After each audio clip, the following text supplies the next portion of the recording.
खुलुमबाय बिथांनि चेनेल गासैखौबो बरायबाय। आंनि चेनेलखौ साबस्क्राइब खालायदो आरो बे खाथिनि बेल आइकन बेलखौ बुथुमना नायदो जाहाथे गोदान भिडिअ हगारनायनि सिगां नटिफिकेसन सौहैनो होदो। उदालगुरि जिल्लानि सिङाव थानाय डिमाकुसियाव मैया बिटिआरनि मावफुं सोद्रोमा राकेश ब्रह्म बिथाङा अमा फिसिनायनि मोनसे सांग्रांथि मेल खुंनाय जायो। अमा फिसिनायखौ गावखौनो गाव गसंथानो हानायनि गोबां खाबु दं होननानै खौरांगिरिनि सिगाङाव फोरमायदों। बर'नि सासे जाखांफुनाय बर' इउटुबार। गुबुन रावै बर' मानसियानो इउटुब बानायनानै जौगानो हानाय बिथां बि बयस बिथाङा ULB हानजानि होननानै नंखायै गावथारजानाय जनक कुमार ब्रह्मनि नखराव थांनानै 20,000 रां अनसुंथाइ हैदों। दुखुनि समाव राहा गैयै जानानै सुबुं अनफावरि रायजो-राजाफोरनि अनसुंथाइ नागिरहरदों। नखरनि सुबुङा बाक्सा जिल्लानि तामुलपुर पुलिस थानानि बेन्दोंआव थानाय उत्तर गान्धीबारि गामिनि मुङाव टक बर' बिथाङा थांनाय माखासे साननिफ्रायनो ब्रेड सुग लानानै दासान्दि गुवाहाटि मोनसे देहा फाहामसालियाव फाहामथाय लागासिनो। खौरां मोननाय बायदिब्ला उत्तर गान्धी गामिनि टक बर' थांनाय माखासे समनिफ्रायनो हरखाब ब्रेड स्ट्रक जानानै दासान्दि गुवाहाटि नोगोरनि नेमकेयार सुपार स्पेसियेलिटी देहा फाहामसालियाव फाहामथाय लागासिनो दङ।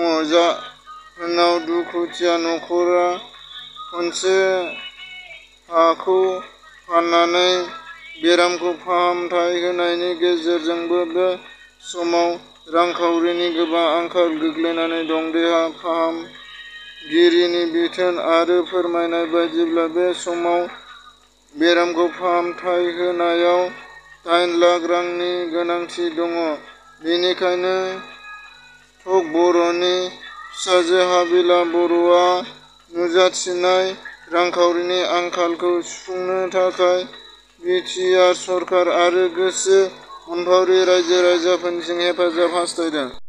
रांखावरि मदद हरनोब्ला नैबे एकाउन्ट होनायाव हरनो हागोन। एकाउन्टआ जाहैबाय हाबिला बर'। Account number 3622287187 3622287187 IFSC number SBIN 0001171 SBIN 1111171। थांनाय 18 खालाराव पुलिसनि आखायाव इनकाउन्टार जानाय जनक कुमार ब्रह्म आरो जोंसार मुसाहारिनि नखराव सोरखारनि साख्रि लोगोसे सारादु खुंनो थाखाय बिटिआर सोरखारनिफ्राय 1 लाख रां अनसुंथाइ होनायनि थांखि लादों। बे थांखि बायदियै मैया जनक कुमार आरो बिथांनो बिटिआर सोरखारनिफ्राय फोसावनाय बायदियै 1 लाख रांखौ गथायनानै होनाय जाबाय। दावहायाव गोमानाय लासै न'आव फैनानैसो गुलि बारुदजों जिउ गोमानायखौ गोबां दुखु मोननाय फोरमायदों बिथां अमर बसुमतारिया। बाक्सा जिल्ला सदर थावनि मसलपुराव बाक्सा जिल्लानि लेन्ड एडभाइजरि बर्डखौ दाफुंबाय। चिरां जिल्ला काजोलगाव UPPL ब्लक अफिसआव गोरिब नखरफोरनो 80 था सिलाइ मेसिन रानदों।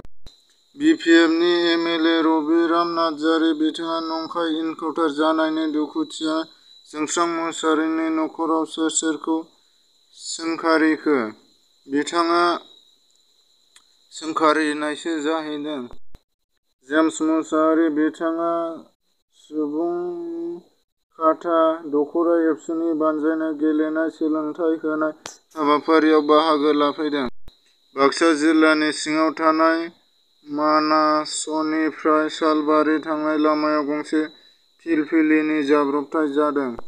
जनक कुमार ब्रह्म आरो जोंसार मुसाहारिनि दुखुथिया नखराव रिया ब्रह्मआ नायगिदिंफैदों आरो मेगनाव मोदै गदों आरो रायजो-राजाफोरनि गेजेराव मोनसे दुखु फोरमायनाय लाबोदों।